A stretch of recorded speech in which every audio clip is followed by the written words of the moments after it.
Well, hi, everybody, and welcome back. This is Glenn the Geek, founder of the Horse Radio Network and host of Horses in the Morning, the daily podcast for the last 15 years. Welcome to the WESA Retail Roundup.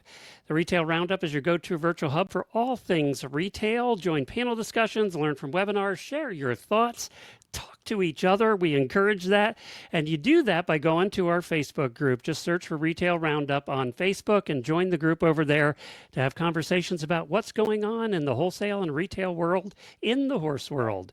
Today's session in this Retail Roundup, we're discussing displays that make saddles, pads, and more fly off the shelves, especially when you don't have much space to begin with. And I don't know about you guys, when we had our tack shop, it was tiny. It wasn't great, big, huge space. So you're always looking for better ways to utilize your space. Our guest is Megan Robinette of Mackie USA, and she's a WESA seasoned exhibitor known for blending fashion-forward tack with equine essentials. And I apologize for my voice. I was on vacation last week, and apparently I talked too much. So, Megan, thanks for joining us. Appreciate it. Thank you for having me. So, tell us about Mackie USA. For those that don't know, what do you guys sell? What do you have? Well, I'm a manufacturer, and I started Mackie USA almost 8 years ago because I had a horse, and I frankly didn't like the product. I didn't care for the quality, and I liked a little fashion. And a friend of mine owned a large horse cookie company that I won't name, and we used to walk our horses around the property. And I was a manufacturer for several factories overseas and sold a lot of the majors in the United States. So I knew how to make product and how to work with designers. And so she when I would be stomping around on rainy days walking our horses, and she said, "Why don't you do a line of equestrian?" I was like, that's going to take a lot of money. I hadn't thought through that's also really big product. It's large physically, takes a lot of storage, a lot to house. She was making cookies, so that's a whole other thing. Yeah, horse blankets, a little different deal. It's a little larger. So she said, "What would you do if you did it on our next walk?" And I said, I have a vision. I've always wanted bee prints on some horse stuff. And I'd like something that looked a little. There's a company called Anthropology, and they're a company that is known in women's apparel for mixing and matching of prints and fabrics. And I said, I want something like that for horses. And I also want something in black and white, because I came from like the couture area in apparel at one point, and you wore black or white every day of your life. And so I thought, I would like something like that. And she goes, "What's your packaging?" Because she's very linear. "What's your packaging going to be?" And I said, "Well, I want it to look like a See's candy box, but I want it to be in a green and white with like an awning."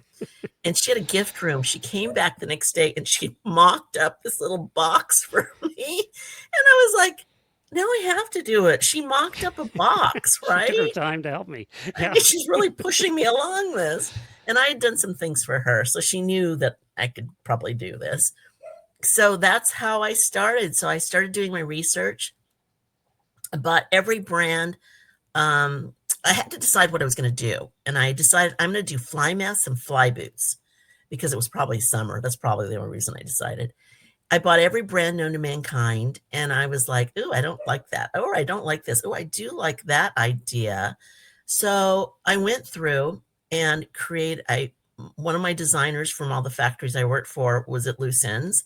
And I said, "Would you like to do something with me?" And she said, yes. Now, she was not a horse person. So her first shot at doing designs, I remember one of them, it looked like it was made for motocross. They looked like they had flames. And I said, no, that's not equestrian. we don't do flames on horses' faces.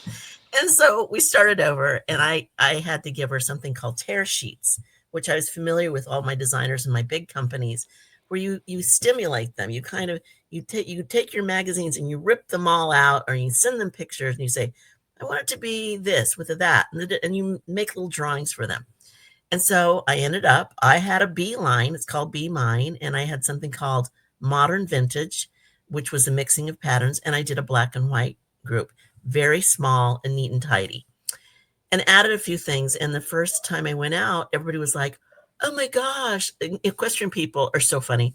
This is like the Louis Vuitton of course. And I was like, I'm enchanted.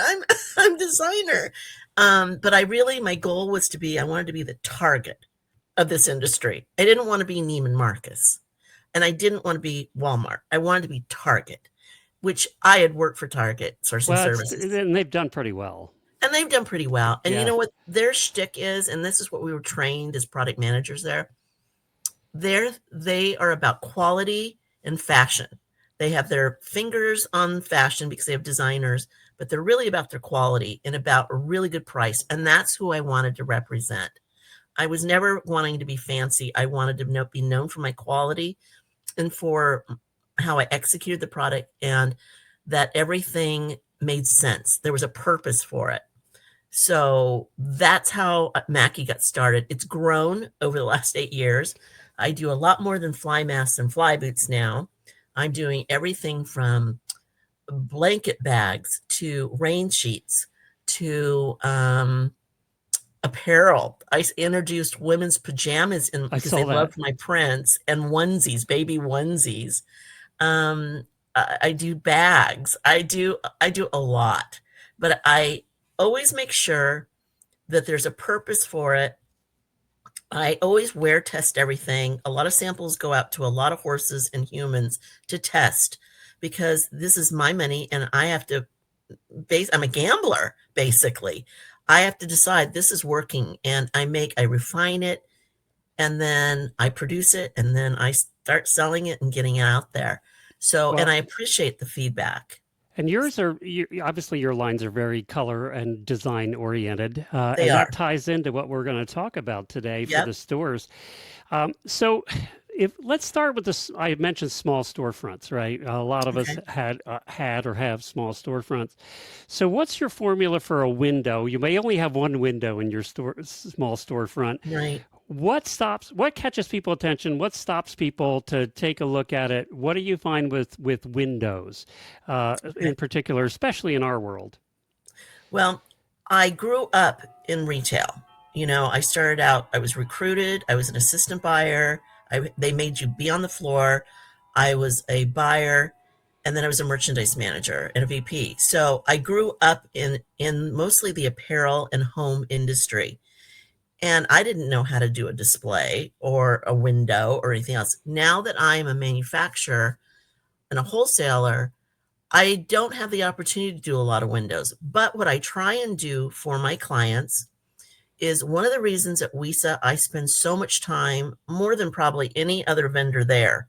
And Sophia can attest to this because I'm there, probably 10, 12 hours setting that booth up. She did say that. Yeah, I'm there. And my team is there with me, and they're merchants. They may not have come from the horsey world, but they're merchants. Because my goal, first of all, when I manufacture a collection or I add anything to my company, an item, I make sure that it has a purpose and there's a reason, and that it's going to be involved in a collection. Because collections, even though you may just need items out of the collection, it's going to make it easier to merchandise it. So when I come to WISA, I have We the say it intent. both. I say it both ways, so I you're do good. too. I know. I go through and I make displays because my goal, and this is something that I've worked on with some of the other vendors at the show, because I'll say my goal is to show people how to merchandise my product. Because if they buy it and they just throw it out there, it's not going to sell. And then they're going to call me and say, "Oh, sorry, your stuff didn't sell." Now, when I started 8 years ago, my product was a little shocking, frankly, because I do prints. I'm Right. known as a print house. They're all exclusive to Mackie, and they may not be for everybody. And I tell everybody that it may not be for you, but I have a vision, and it's prints. And you can mix and match it with some solid pieces and some other prints. So when you look at a window, for example, if you buy the line correctly, and I never tell you can buy anything you want in my line, it'll hopefully all coordinate. When I think of a window, I think it's got to be eye-catching, it's got to be really precise, and it's got to tell a strong story, whatever that's going to be. So let's just use the Be Mine collection as an example. I probably would put a backpack in there, and a couple of other pieces from Mackie. But I also would use props. Like one of the things that I do is there's a guy that makes signs at WISA. I bought signs one year and it said "Bee Crossing," and they were yellow and bright. Or I don't know, remember some of the signs, but I would buy a couple of them and I stick those on the fixtures. And then one of the things I had this idea, it needs some light. And windows need light because they Yeah, they tend to be do. A lot of them dark. are dark. Yeah. They're dark, right? So I went on some website and I found that you can buy all these strings of lights, and I found bees. And so you just put you can have them blinking, they can be solid, and you just use a little battery in there. And so I started doing that at the show, and I put them around my corners, and the ladies were coming there like, "Oh my God, your display is so cute. We'd love this for our window." And I said, "You got to get these bees. This is where you get them. Go buy some signage. Go see that guy." And so that I feel like they get it. Those ladies are getting it. So for me, have a point of view. Don't do too much. And it doesn't have to be lights or signs. It could be some of the most beautiful displays I've seen in windows. They'll have foliage. We are equestrians. So it should be, Have excuse me, some outdoors in it. Yeah. some Yeah. greenery, Yeah. something, right? So it could be in the fall, maybe you do autumn colors and you do it in a big bucket. It should have something, and keep it clean.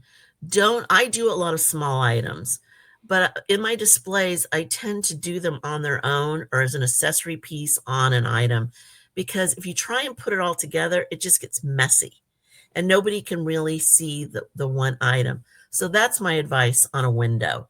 Keep it clean, keep it tidy, tell a story, use props. And the other thing is elevate. Do different elevations in it, whether it's a stool that you put in there, a charming little table, A not a lot of saddle. pieces, Yeah.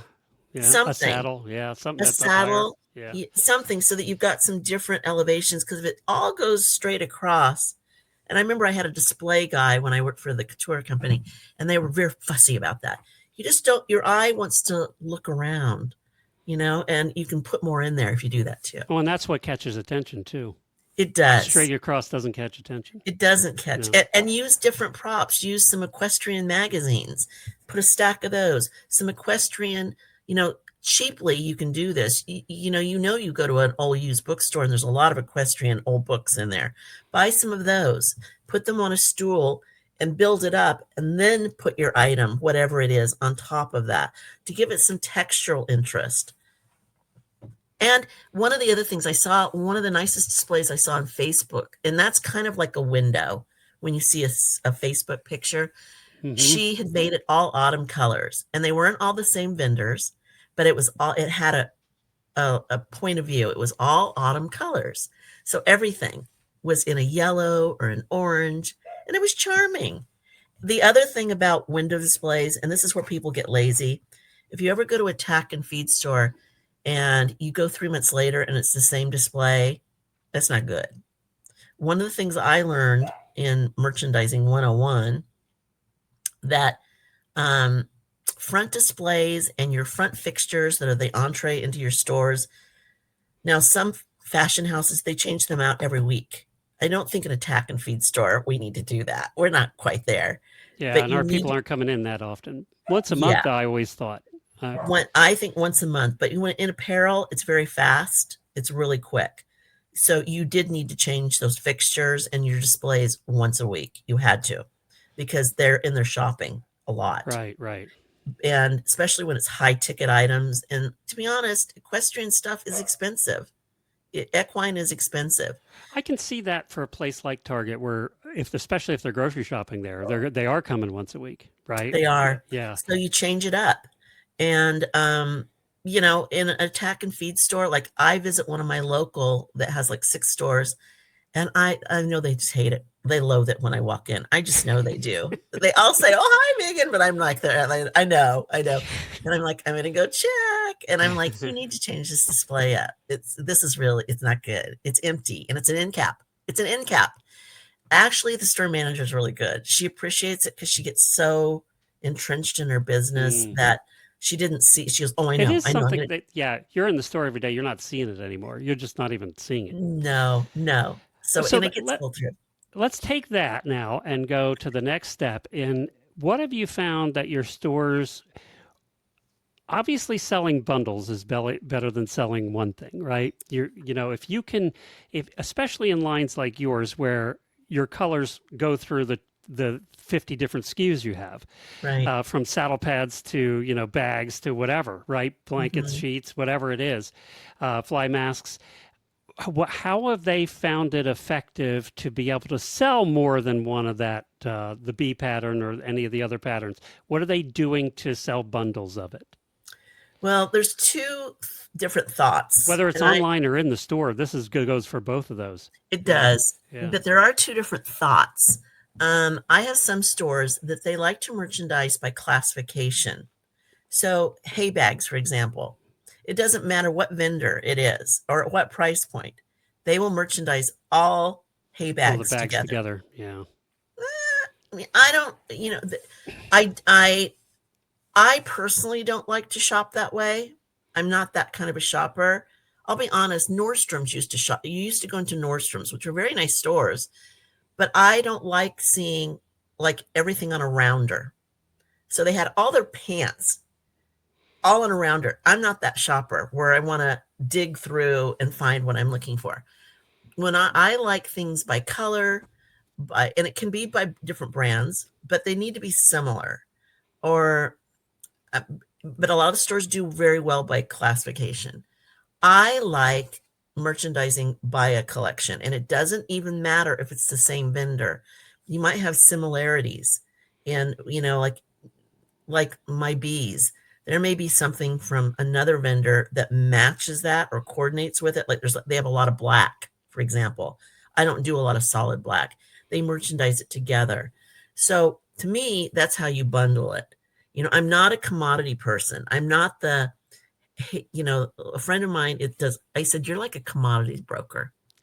And he is. His pricing has to be like, he's a wheeler dealer over there. I don't wheel and deal. All of mine is the same price every day for everybody. But that is a business. And how do you get somebody that's going to buy an expensive boot helmet bag from me at $150 and buy other things? Well, I always tell the stores, why aren't you utilizing some of my pockets? Why aren't you putting like a, hay, a hoof pick on mine and a scraper in it and a bat or use that, make a display on that, because odds are, especially at gift giving time, which we're getting towards that, the displays are really important.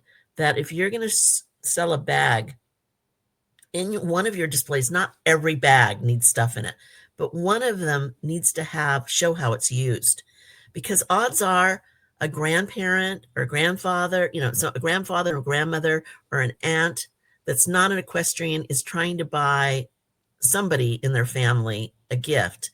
And then they pick it up and they're like, "Oh my gosh, it's got everything in it." They're going to love that.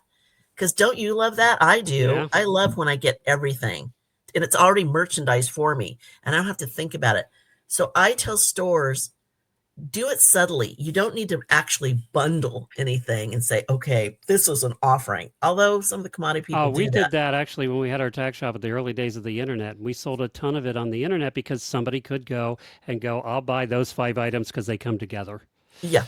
Yep. Yeah. And it's the same thing, At whether the you get a little holidays, ribbon around especially. it. Yeah. Yeah. Yeah. So And I think especially with your stuff at the holidays, that's even better. mine's easy. And Yeah. I am never offended if it's cross vendor. I don't find that offensive. I like it because I'm never going to make a hoof pick. That's not my thing. I'm never going to make horse cookies. And I'll tell you, it goes back to when the charities, I do a lot of charity work, obviously. A lot of the barns right now are having their events. Business has been really tough for Yeah. not only the tack and feed stores, but for the barns. It's really tough. So the barns and the tack stores are finding that in talking to them the last month, they're all getting a little bump in business by doing a charity. So when I send them, I donate packages, I merchandise them for them. And I tell them, just lift it out of the box and put it on it, because somebody's going to want that. And they're going to want the whole thing, and they'll raffle it, they'll do whatever. And so they're getting more savvy about, the barns are even, about presenting these auction things. They're not just laying them out. Look, you could win this. They're having to work at it. And so I actually, just one of the reasons I was late today, I was mentoring one of the big barns in New York. She took all of my bundles together and laid it out because she thought that's how they do it. I said, no, no, no. You're going to put them back in the backpack. You're putting it back in the tack tote. You're merchandising it. I said, I know it's a lot of work, but it's going to help you in the long run.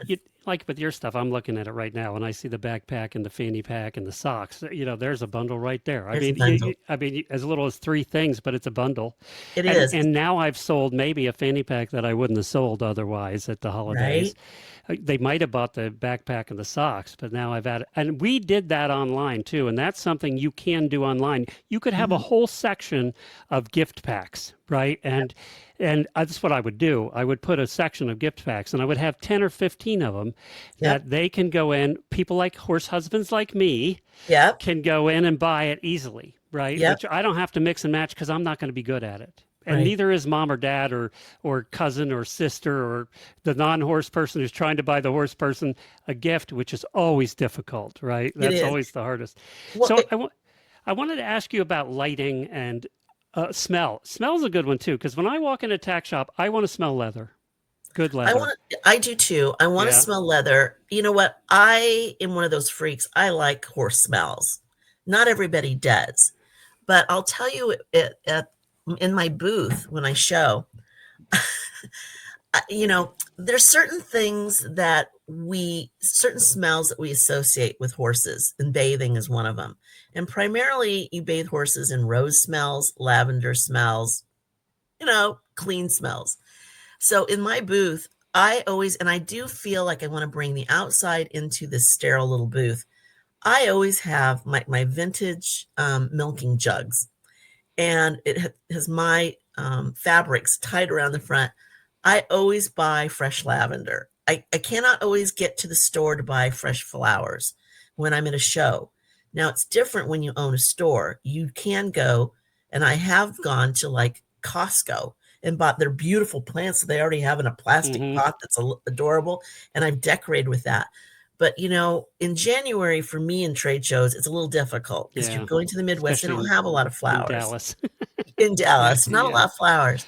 So I started doing lavender because most people like that smell. It smells clean and fresh. It displays well. It's dry. It smells like what everybody associates with soap. Clean.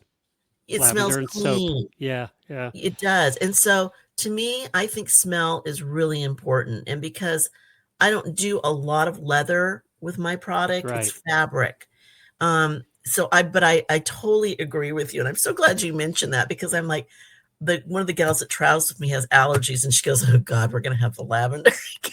Yes, we are. We're getting fresh lavender from Wisconsin this year. And lighting too. We've all been in the stores where lighting hasn't been good throughout the store. Lighting is an investment if you want to do it correctly in your store. And there are people that you can hire to help you do that. There are lighting experts, and it costs money, but if you can't see, you're looking at those racks and you can't see it. I mean, it makes a difference. It makes a difference. You're absolutely right. And you don't want to go, it's a turnoff for me to go into an older tack and feed store that is stuffed. And I'm going to have to work at this. I'm going to have to go in there and really, check through those racks. And the lights are blinking at me from the top, and it's yellowish. And it makes it look different. So you're taking it outside, and I think that the owners are afraid you're going to make a run for it, but you have to do that. You're right. And that's why it's pretty important that the stores really clean up the mess and not make it look so dark and dank, because it's not inviting to shop in. And sometimes it's the lighting. Sometimes it's because they have used every square foot in that store, and they have got merchandise up to the ceiling. And so Which I kind of like those kind of tack shops, but then you got to have some lighting in there so I can you see better something. have a Yeah. lot of light. I know Yeah. I went into one in Chicago one time, and the owner was absolutely hilarious. She said, my my products have a lot of birthdays.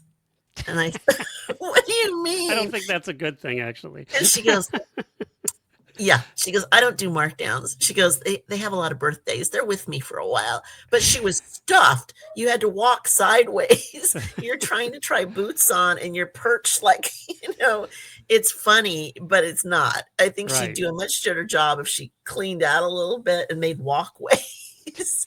Yeah, So it feels a little hoarderish. so we're coming up in the holidays, and that's one time we're talking about how often to change displays. I believe that we all did change them more often at the holidays. So from, let's say, the beginning of November through the end of December, we would Hmm. change them every 2 weeks, not once a month, because Right. people do tend to come back when they're holiday Christmas shopping or whatever. They tend to come back more often during that period of time. So we did want to change them out there. I don't know if you agree with that or don't not or I do, and I do. However, okay, I came from apparel and home businesses, human businesses. right. And we always started building our inventories and getting our displays in the fall. One of the shocking things about the equine business for me is I do not see them building their inventories or starting to really make it look like Christmas in there. I don't see that. And I find that odd because to me, and I think it's an education. I think a lot of people that have their own private little tack and feed stores, I'm not talking about the large companies, but the mom and pop shops, they didn't come from traditional backgrounds. They didn't. They came from the horse industry. And I don't think that they realized that this is your opportunity. Usually fourth quarter is the largest quarter for retailers in terms of sales. It's your biggest expense, but it's how you unload a lot of product. And so I'm personally trying to work with my smaller stores to educate them about that they need to build their inventories up and get ready for the holidays because not only are you getting your regular people that are in there at least once a month, you're going in, and I know the driver is usually hay and alfalfa and all of that grain. That's usually the driver. And I have charmingly been told that I'm the loss leader. And I first of all, I was like, loss leader, what does that mean? Well, what it means in the industry is that I'm the draw. So I get people in regularly rather than maybe they come in twice a month. But they may come in to buy hay and grain, but then they'll see my stuff. And that's why it's really important that it's displayed and it's all in stock and it's ready to be sold because I am their loss leader. They're like, oh, while we're here, we might as well pick up another bag of grain. And that's where most of the tack stores are, at least the tack and feed stores make their money. So they've got to get in the headset that the holidays are coming. You need to build up and get your loss leaders in there. You've already got all your basics. Get those loss leaders in there and present them correctly because that is not only going to bring in your regular customer, it brings in the random customer that you maybe only see twice a year or once a year. The people that are not in equine or don't have dogs or whatever that Horse it is. husbands. Horse Horse husbands. husbands. Yes. And so they're like, okay, we have to get Belle something for her horse and something for her. And all she cares about is horse. That's all she cares about. So they go in and they're like looking at some of the apparel. That's pretty understandable for them if it's presented correctly. And they're like, oh, we have to buy the horse something too. They'll probably wander. I just saw a gal in one of the stores and I was waiting for my manager to finish up. And I see this gal and she looked a little lost. She was a mom. And I said, oh, you've got some horse cookies there. Where's your horse? And she said, oh, I don't have a horse. It's my daughter. And I was like, Mm. oh. And so then you get into a little conversation about it. And she goes, do you have any other ideas? It's her birthday. Can you suggest? And I said, well, you need to buy one of these calendars. So she bought one of those. But then you start talking about it. And if you have the display set up and they see, and to be honest, it's why I've started doing a lot more bags because they understand a bag. It's easy, yeah. It's easy. It's got pockets. Oh, Yeah. yeah. And if you've got a display, Oh, she'll love that. He'll love that. Yeah, okay, let's get that. So I do believe that we need to educate our tack and feed stores about the holidays coming because you're right. From my perspective, you need to get those displays up. You need to buy and make them look holidayish and make the the people that shop regularly think about, oh, I should buy a Christmas present from You, my you friend. know, we all whine about, and this is true, right? We all whine about the fact that all the big stores are putting up their Christmas displays already and Halloween's not even over, right? Yeah. And we think that's ridiculous, but there is a reason they do it. I mean, they do it because it ingrains in you. I may not buy that Christmas tree or the Christmas lights or whatever today, but I'm seeing that and it's reminding me that when I do buy it, I need to come back to this store. So Yes. they're putting it up this early just to get it in your head that when you do go buy that stuff, you buy it with us, not with somebody else.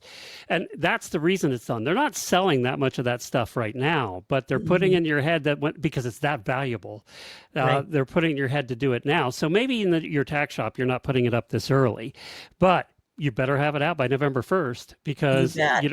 as soon as Halloween's done, it better be out there. Okay, so we're going to run out of time, but I have some rapid fire stuff I want to do here at the end. So your Okay. answers can I'm only ready. be like 1 or 2 minutes. All Okay. right. What's your one visual change that makes an immediate difference in a store? What's that one visual thing that you would say makes the world a difference? Clean your fixtures. Clean your fixtures. Because what a pain too. I know, right? Clean your fixtures and tell a clean story. That's my best Don't advice. junk it up. Don't clutter Don't it up. junk it up. Yeah. Don't start, oh, I'm going to put this on it. And, oh, this is even better. Don't do that. Less is more. One display prop every tack shop should own. A horse head, a Hmm. plastic horse head. Hmm. I've had to go and buy them for people and get paid Hmm. back, but I've had to go And buy they're them. not that expensive, are they? They're like $60. That's what I thought. And Yeah. you can put fly masks on them, you can put halters on them.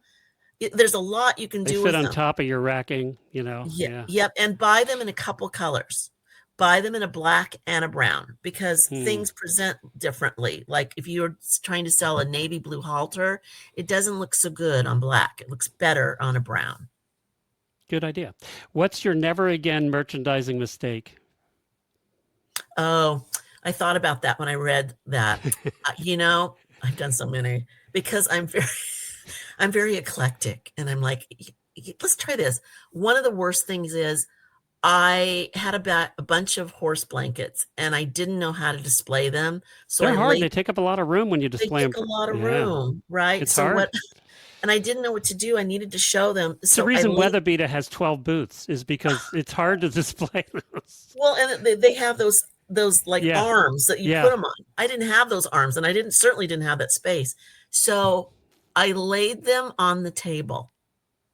I mean, I Uh, opened them. I wanted people to see because I had all the bells and whistles and I put a but they lot didn't of look like thought horse into it. blankets, did they? No, it No. just looked like fabric, a lot Yeah. of fabric. Yeah. And I How do you kept do it looking, now? huh? What do I How do do you do it now? now? I'm so clever now. Okay, what I started doing is well, first of all, I started carrying extra small. I only size because I am meant for the tack and feed stores that have no room. I figured out how to make my rain sheets in small, medium, large, extra large, like ready to wear. I'm like ready to wear. Like that's a term in apparel. But I added a size called extra small that fits a large mini small horse. So Hmm. now I display my blankets in the mini size and I layer them up the wall. The other thing I started doing is I started doing pictures, canvas transfers. I know it sounds odd, but you can send a picture into these canvas transfer online people and you can get it in any size. So now I have pictures of like horses in blankets out in a field in these beautiful, colorful canvas transfers. That's beautiful. And I put those in displays. Those would be great for stores, canvas transfers, and they're cheap. I have seen some companies too with large that make just miniature display size, which are really cute. And by the way, do get attention because you're looking at them and saying they're Yeah. really cute. Yeah. And I did see one where they took those little arm racks like you see at Weatherby, Right?